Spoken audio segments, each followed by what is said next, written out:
Are you my new mom?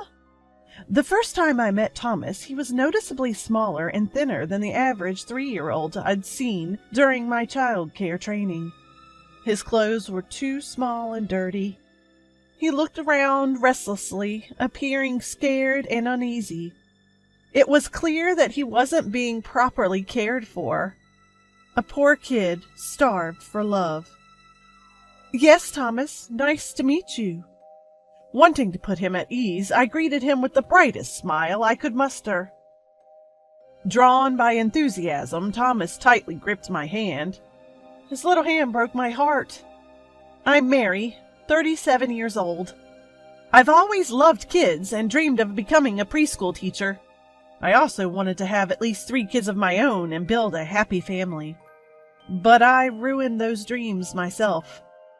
I'd always had painful periods, but avoided going to the gynecologist out of embarrassment. After all, periods aren't an illness, right?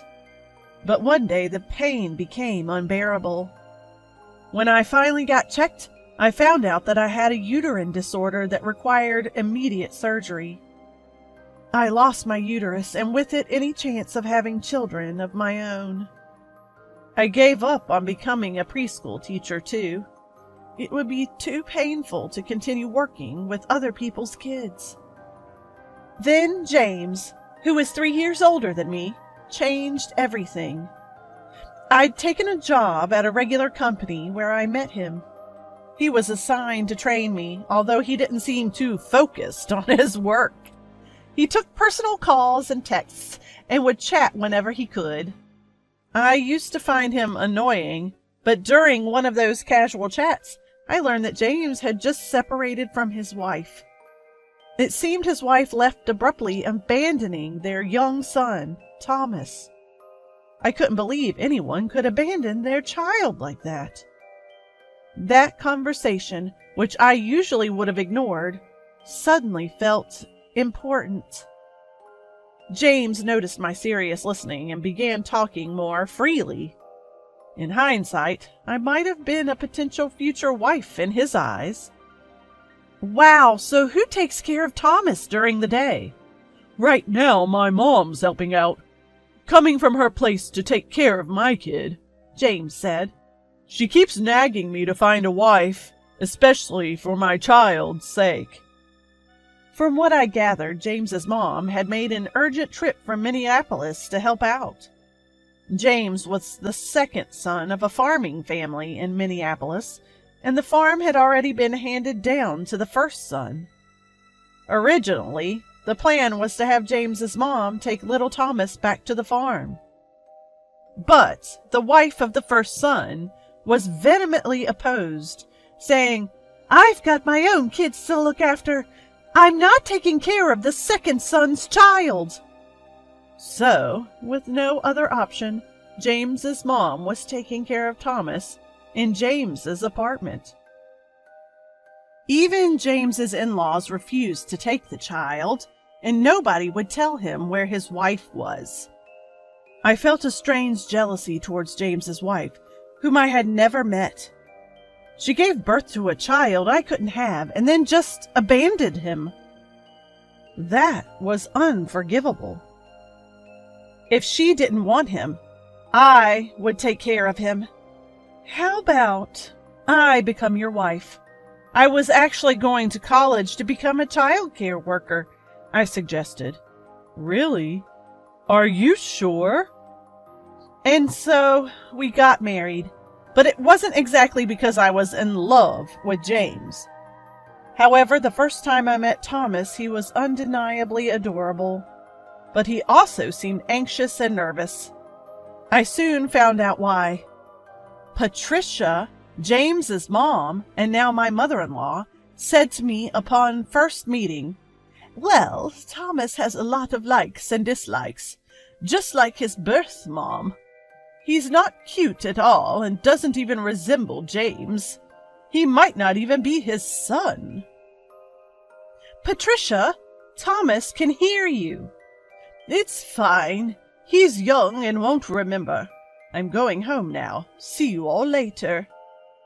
Patricia hastily left, but not before bad-mouthing Thomas's mom in front of the child.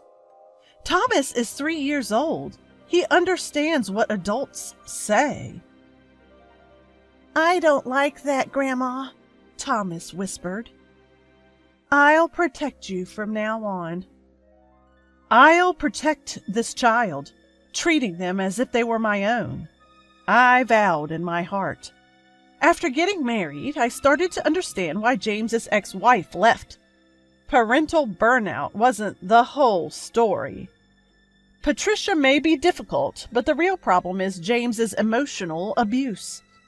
That day happened to be particularly hectic. Even after dinner, laundry wasn't folded. I hadn't checked Thomas's school planner, and nothing was prepped for tomorrow. Irritated at James, who was lounging on the sofa watching TV, I said, "James, could you at least bring the dishes to the sink?" "Huh? Why?" James didn't even look away from the TV. "What do you mean, why? I could use a little help here." I stumbled over my words, not sure how to explain further. "Wait, doesn't that sound a bit off? Mary, you're asking me to help with the chores, right? If I help, you get a break because there's less work for you. But you can't help me with my job at the office, can you? That's unfair and doesn't make sense." As he confidently insisted he was right, I was stunned. While part of me thought there was some logic to his argument, I also felt that stating it so bluntly was wrong on a human level. Thomas, who had been playing with his toys, silently gathered the dishes for both of us and brought them over to me. "Mom, here you go." "Aw, thank you, Thomas." The dishes were a bit wobbly, but I was happy he wanted to help. But I also felt guilty for making such a small child feel this tension. James seemed indifferent to both my feelings and Thomas's efforts. "You handle stuff inside the house. I work outside. You're like a professional housekeeper, so do your job properly." That's all he had to say. James's ex probably couldn't stand his emotional abuse either. James really doesn't care for Thomas at all. Apparently, influenced by Patricia, James doesn't think Thomas is his child. Although Thomas resembles his mother overall, certain features are dead ringers for James. James is indifferent to Thomas, even suggesting, "Maybe I should just put him in a facility. I'd save on costs and be free." I responded, "At least until he graduates high school, we should take care of him. I'll contribute financially." "Fine, but if Thomas wasn't here, I wouldn't have even married. Make sure you handle the housework." James had always said he didn't want any more kids and had no interest in Thomas either. He treated me like excess baggage, only valuing me for housework and childcare. What a terrible man. I couldn't bear the thought of making Thomas any more miserable than he already was. Life is really unfair. I would never give up on my own child. James and I didn't marry for love, and he took advantage of this to cheat on me frequently. He was often out late, claiming it was for work. I had taken a temporary leave from my job to settle Thomas into our new life, but decided to go back. I had made up my mind to do whatever it took to protect poor Thomas. Thomas, who was starved for affection, really took to me and is incredibly adorable. James never attended any of Thomas's school events, not for kindergarten nor elementary school. Thomas had given up on his dad and acted as if he didn't exist. People often mistook us for a single mother and her son. Although James and I were just sharing a life, Thomas and I had become a real family. Fast forward 15 years. Thomas was a high school senior, accepted to his top choice college, and planning to live on his own come spring. On the day of his high school graduation, I couldn't stop tearing up seeing him in his school uniform for the last time. Sadly, parents couldn't attend the ceremony and had to watch online. It was a sign of the times, but it felt lonely. After sending Thomas off in the morning, I set up my laptop in the kitchen and got ready for the day. Until it's time to start work, I go through albums and Mother's Day gifts, reminiscing about the happy memories that feel both long ago and all too recent. Seeing this, James smirked and said, "Thanks for playing housemaid all these years. You're of no use now, let's divorce." "You're really a fool, you know that? Going all out for someone else's kid? Well, it made my life easier," he added, scoffing at me. I held back my tears. What a foolish man! I had been waiting for this day for a long time. Let's settle this before the graduation ceremony starts. Smiling, I responded, "Sure, let's divorce. Let me enlighten you on why I've put up with you for 15 years. "Huh?" In response to me, James looks utterly stunned. The reason I put up with being just a housemaid? Simple. I decided to protect Thomas. To shower love on a child yearning for affection is just human decency.